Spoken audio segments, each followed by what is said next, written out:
What is going on, guys? And before we get into this video, I just wanted to give a big thank you guys for the 1K subscribers. I'm gonna be doing a giveaway, like I said, when we hit the 1K. So all you guys have to do to enter the giveaway is go to my Instagram, and I'm gonna be making a post about it. All you have to do is tag 2 people, repost it, tag me in the post, and you have a chance to win in the giveaway, man. I'm gonna be giving away some money, some Conquer All merch, and all that good stuff, man. So I hope you guys enjoyed this video. Let's get it. Oh, no, Scott.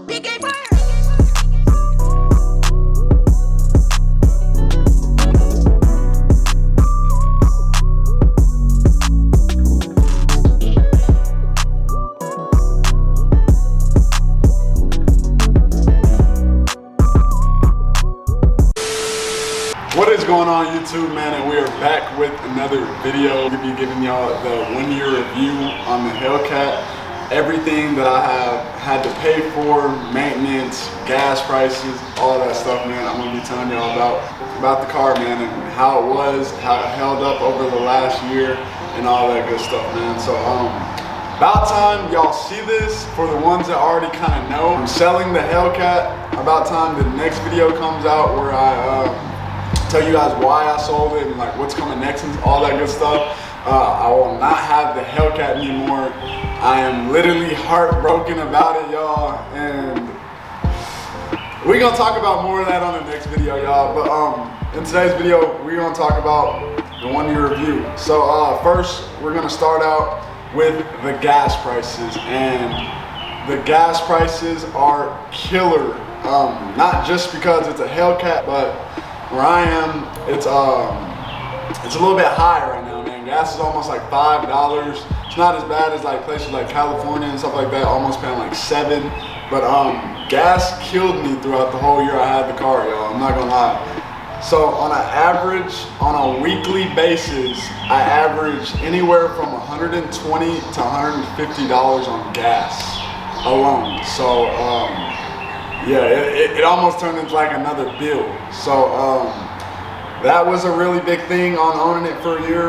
And also, we're talking about daily driving a Hellcat. Like, this was my daily for a whole year. Like, I didn't have any other vehicle that I was driving on a daily basis. So daily driving it, I spent anywhere, like I said, from $120 to $150 a week on gas, which is pretty expensive, y'all. I'm not gonna lie. And it took like anywhere from like $60 to $65 to fill it up, to get a full tank. And when I did have a full tank, it would be anywhere from like 290 miles to 310 miles, which is pretty decent, depending if you're not stepping on it and driving all crazy and all that good stuff. You're gonna probably end up spending a lot more. But I had to fill up the car at least every other day, just because, like I said, the gas just runs out a lot quicker in these. Maybe because it's supercharged, I don't know. But the gas just runs out a lot quicker in the Hellcat, rather than like the Scat. I had the Scat before, and I feel like the Scat did a little bit better on gas, but almost the same. Maintenance on the car. The oil changes, we're gonna talk oil changes first. The oil changes were either 120 to either 150, depending on if you go to a dealership or you go to like Pet Boys and all that good stuff. But normally I would take it to a dealership and get my oil changes, and it would be, like I said, 120 and 150. But I'm gonna tell y'all a little secret. When Dodge was giving out this little deal, like you would pay for 1 oil change, get like 4 oil changes for free. I think they were doing that for like a week, so I hopped on that deal like real quick. So saved me a lot of money, because normally you don't have to change out oil too often, but I would normally change out my oil every 3,000 miles. They say you're not supposed to change it out until 4,000, but I was just making sure that I was keeping up with it, because I drive the car a little bit hard, so I wanted to make sure that I kept fresh oil in there and made sure that the motor was running pretty good, you know. But also the air filters, every time I would get an oil change, I would change out the oil filters. I mean, not the oil filters, but the air filters and the AC filters and all that good stuff. make sure that it's breathing right and it's sucking in good air, not bad air from all the dust and all that good stuff. But I did have to change the brakes and the rotors, like not even, I would say not even 2 months of having the car. But I think the brakes that I did change to, I went aftermarket brakes, because the brakes that come on here, don't get me wrong, are great. They're really great brakes, but they leave so much brake dust, and I clean my car like every other day, and I'm not trying to be cleaning off the brake and rotor dust and all that good stuff. So I did change the aftermarket. I went ahead and used the Extremes, because they say that it's no brake dust, and it definitely was. It was a whole lot better than the Brembo brakes. So I did leave the stock rotors on here just because the 6-piston rotors, I mean not the 6-piston rotors, but the slotted rotors are really good, and I like the way that they power stop the car, because these cars have so much power. So if you ever get into a highway situation or a really sticky situation, you need to be able to stop on a dime, because like I said, this car is super heavy and it has a lot of power in it, just for being a stock car at least. So I went ahead and stayed with the stock rotors. I did have to change the rear differential fluid, because like I'm doing burnouts and all that good stuff. So now let's talk about the tires. Tires on this car, y'all. It's so hard. Anybody that has a Hellcat and knows that these cars spin no matter what, if you just step on it regularly or you just take off from the light and you're messing around, the tires spin. So eventually it balls out your tires, and you're gonna need new tires regardless. So tires are a major key in having these cars, y'all, especially when you drive them hard.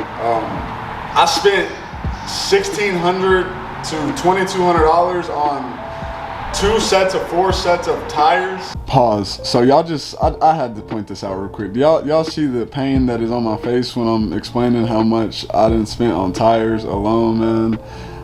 Don't make the same mistake I did and burn out your new tires, man. If you're gonna do your burnouts, man, go get you some used tires and save the ones that you spent a lot of money on and all that good stuff, man. So don't make that mistake like I did, y'all, because it is expensive. And the first set I went with was the 2200 set, and it was the full Nitto set around.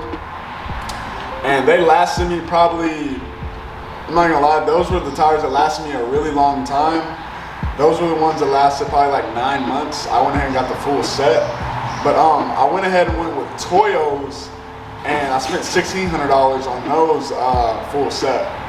And I would probably say those are a really good tire. Those, I probably like those a little bit more than the Nittos, just because they're a little bit softer and they last longer. Like on these Hellcats, when you're spinning out and all that good stuff, they normally like to bald in the middle of it, or towards like the inside of the tire.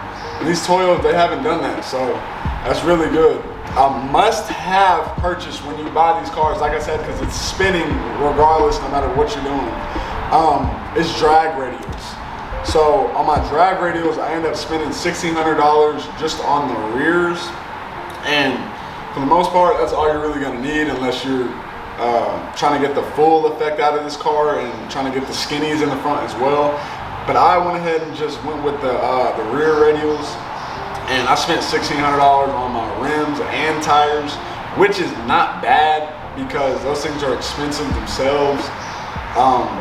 But I haven't even really played around with them too much. I did a couple rolls and pulls and all that good stuff, but I haven't taken to the drag strip and got. Pause. So I feel like I didn't explain the drag radials that well. When you actually have the drag radials on versus the street tires, it actually makes the car perform so much different. Say if you're at a drag strip and you're ready to punch it at the light and you have your street tires on, you're spinning almost halfway down the track, versus when you have your drag radials on, the car actually hooks and goes and you don't have that delay time from spinning. So that's why I was saying the drag radials are 100% worth it, and if you do decide to get this car, definitely think you should invest in some drag radials. The times for it. So overall, I would have to say this car is a really good car. I haven't had any mechanical issues with them at all this whole year that I've owned it. Thank God, because the car that's in my intro, my Scat Pack that I had before, I had problems with that car so much, y'all. It just didn't make sense at all. The first week I bought it, no, it was the second week I bought the Scat Pack, the whole motor blew out of the car. I was like, wow. And then a couple months down the line, I ended up blowing a fuse. And then a couple weeks down that line, I ended up blowing a hose. And then it had some electrical problems. So the Scat Pack was just not a good car.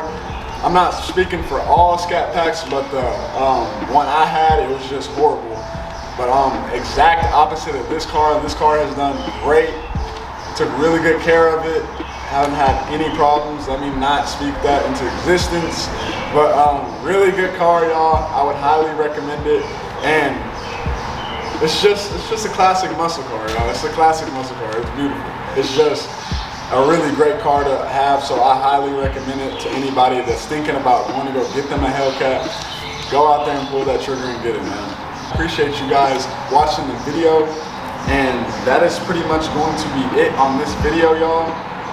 I'm gonna let y'all get one last wraparound of the car and see it before we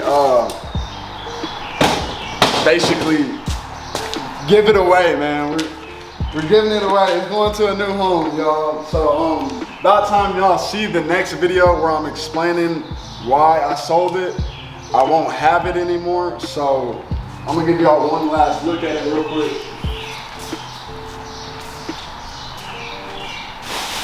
This stuff right here. That's out real quick. Turn my light on. She is all clean. Still gotta get the wrap taken off, but it's gonna be back to the Go Mango Orange when it's all said and done. But yeah, y'all. I am really hating that this thing is going bye-bye, man. Really hating right now. I gotta give her one last hug, man. This was by far my favorite car that I've ever owned, right? But like I said, if you guys did like the video, don't forget to leave a like and subscribe to the channel. I appreciate you guys so much. I'm gonna catch y'all on my next YouTube video, man. We out.